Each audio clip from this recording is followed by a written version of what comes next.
What's up, guys, and welcome back to Adventure Archaeology. If you're new to the channel, my name is Brandon, and today we have an epic adventure planned. We're going to be searching right here in this water for valuable antique river treasure. So the game plan today is to follow this small creek that's behind me to where it meets a much larger creek. On both sides of this creek, there were coal mines, and where there were coal mines, there were a ton of people.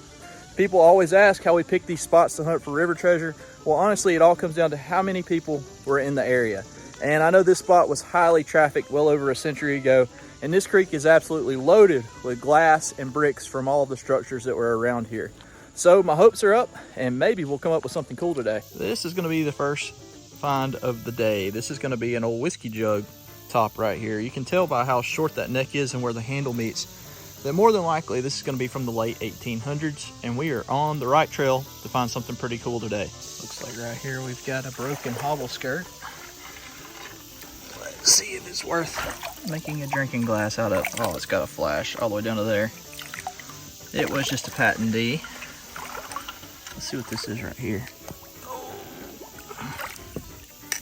That's a nice big old beer mug. Starting to get into some glass, guys. Maybe there'll be a whole bottle waiting on us up here. Just picked up this broken cork top bottle. This could have been a whiskey or it could have been a medicine. It's hard to say. A lot of times the bottles look really similar, but we're still on the right track. I've never found one of these whole as much as I'd love to. Look how big that demijohn bottle would have been. It'd have been massive. And it's amber colored, which is kind of rare. Most of the time they're aqua or clear. Absolutely crazy. Kind of looks like a cup right here. Let's just see together. Yep, that's kind of weird. Still modern. You can tell by how thin it is and everything. Boy, that bus crossing sign at Seen Better Days had to... it's crazy that a bottle can survive and a piece of galvanized steel like this one gets that ate up. And this is pretty modern. This could be from the 1970s or 80s. And that's what 30 to 40 years of this creek will do to a sign. Now we're talking. There's a hutch top. It's got a different shape than what I would have thought would have been here, so I don't know what this bottle would have been soda-wise. But we're gonna keep going, see what else we can find. Take a look at that whiskey neck. It's amber. But look, the cork's still in it. It's crazy how the water preserves that stuff and keeps it in good shape. Let's look right here. Y'all see it? Because I do. And that looks like a soda. Don't know if it's gonna be whole or not. Oh, it's not whole. Got some major damage going on. Let's see what it was.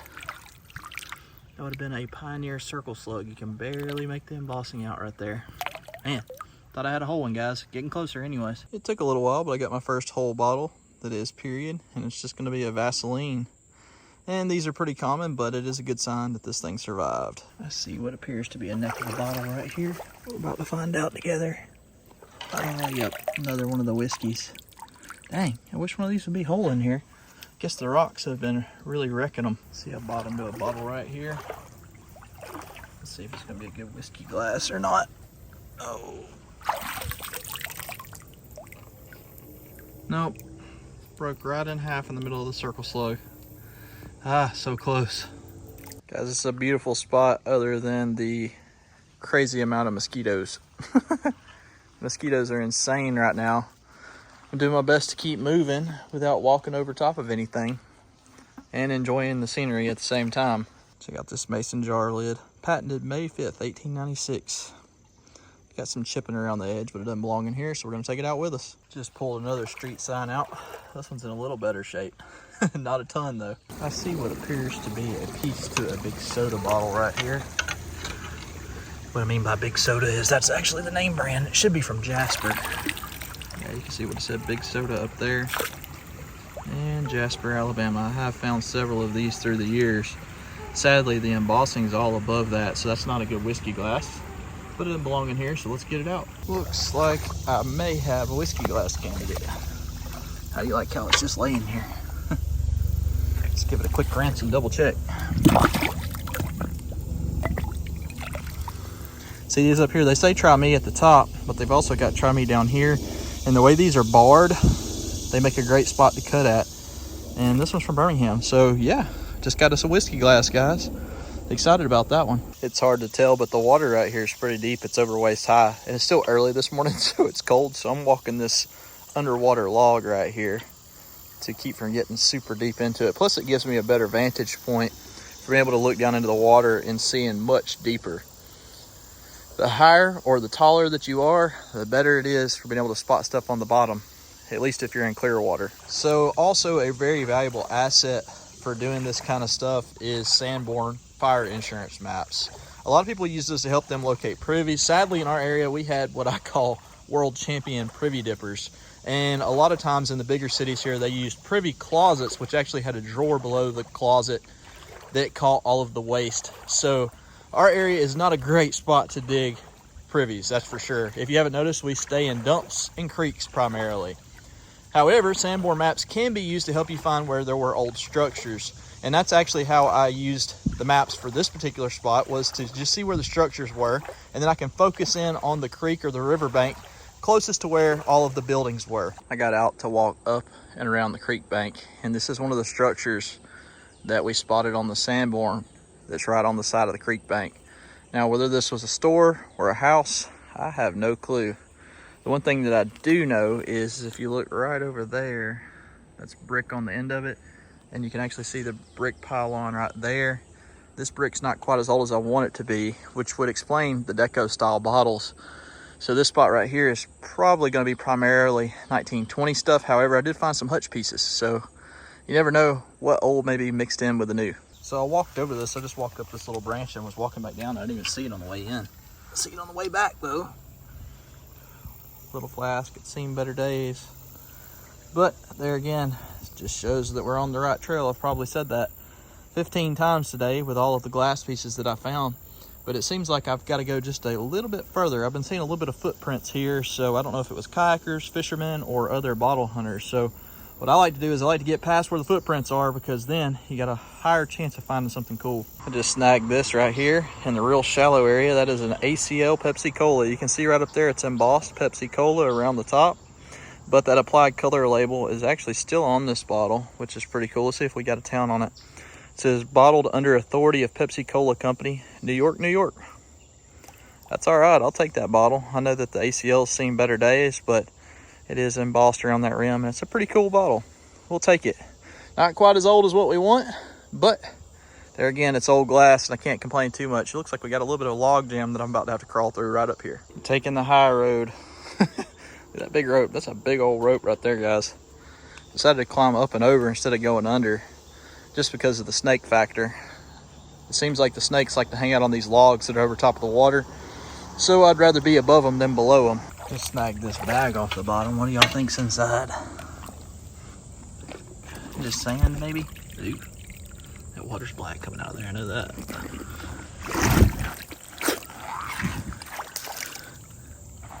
Well, there's a lot of something in here.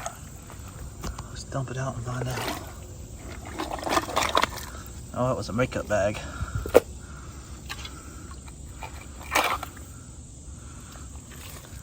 Doesn't look like there's anything of value in there. There's an eyelash curler. Ooh, it smells terrible, guys. All right, spot the bottle. This is an easy one. Right here. Oh, anything on it? Nope, looks like it's gonna be a slick. Ooh, that's stagnant. I don't think I'm gonna wash it off in that little puddle. I think y'all get the gist of it. It's slick. Anyone need a lawnmower? Just needs a little TLC. I was sitting here admiring these elephant ears, and right in front of them, there's a bottle. The way that it's shaped, I think it's gonna be modern, but we're gonna double check together just to be sure. Yep, sadly it's modern. There's a piece worth keeping I just picked up off this bar. I always keep the pictorial ones. I don't know what I'll do with them. One day I may make a mosaic or something like that. Or it would be cool to have a bunch of these cleaned up and tumbled and then put them all into like an acrylic top of a table or something. I don't know what I'll do with them. I got like a 5-gallon bucket full now. Let's see what this is. Oh, another circle slug. Dadgum. Not high enough for a whiskey glass. Bunch of heartbreakers today so far. Fingers crossed for a whiskey glass right here. Oh man, it's broke just a little too far down to get that circle slug. It was so close though. And that's the rare one right there. See, it says Blossburg, Alabama. That one's a lot more rare than the one that says Brookside on it. So man, just getting so many good pieces. Check it out. finally got a whole soda. Got a Try Me here from Birmingham, Alabama. This is a nice deco style bottle. And after 5 miles of walking creeks and a couple of snakes and I don't know how many ants have bit me, I still think it was worth it. I had a blast finding it. So it just shows you persistence pays off. And this Try Me right here will go well with that shot glass that I found earlier. One of the top resources for relic and treasure hunters is the use of old maps. For us, the use of Sanborn maps is a must. They help us in many instances to determine dig locations for bottle digging and metal detecting. So I figured it would be a good time to discuss what exactly Sanborn maps are and how we use them. Demand for fire insurance mapping grew rapidly after the end of the Civil War. Factors such as the Homestead Act, railroad construction, the Second Industrial Revolution, and massive immigration to the U.S. all fostered huge population growth, urbanization, and heightened demand for mapping. Daniel Sanborn, a civil engineer and surveyor, began working on fire insurance maps in 1866. That year, he was contracted by an insurance company to prepare maps of areas in Tennessee and Boston. Seeing a lucrative market for this type of map, he established the D.A. Sanborn National Insurance Diagram Bureau in New York City to publish the Boston Atlas and develop and sell maps of additional areas. Within several decades, the company became the largest and most successful American map company. In 1916, Sanborn purchased its last major competitor, and it became a monopoly. The Sanborn Company sent out legions of surveyors to map building footprints in all major urbanized areas. The maps were originally created to allow fire insurance companies to assess their total liability in urbanized areas of the United States. But since they contain detailed information about properties and individual buildings in approximately 12,000 U.S. cities and towns, Sanborn maps are invaluable for documenting changes in the built environment of American cities over many decades. The last Sanborn fire maps were published on microfilm in 1977, but old Sanborn maps remain useful for historical research into urban geography, and that's where we come in. The map volumes contain an enormous amount of information. The maps include outlines of each building and outbuilding, the location of windows, doors, street names, street and sidewalk widths, property boundaries, firewalls, natural features such as rivers, canals, etc., railroad corridors, building use, sometimes even particular room uses, house and block number, as well as the composition of building materials, including the framing, flooring, and roofing materials, the strength of the local fire department, indications of sprinkler systems, locations of fire hydrants, location of water and gas mains, and even the names of the most public buildings, churches, and businesses. The unique information includes the location of the homes of prominent individuals, brothels, and more buildings, including outhouses and stables. All of this information can be used by people such as us to help paint a clear picture of a town and how it was laid out. Guys, I hope you enjoyed the video today. If you can't tell, the sun went away and the rain is starting to come down, so this is going to be it for this video. We didn't find an absolute ton, but I had a blast being out and in the water. If y'all enjoyed the video, please be sure that you're subscribed, and we'll see you guys in the next adventure.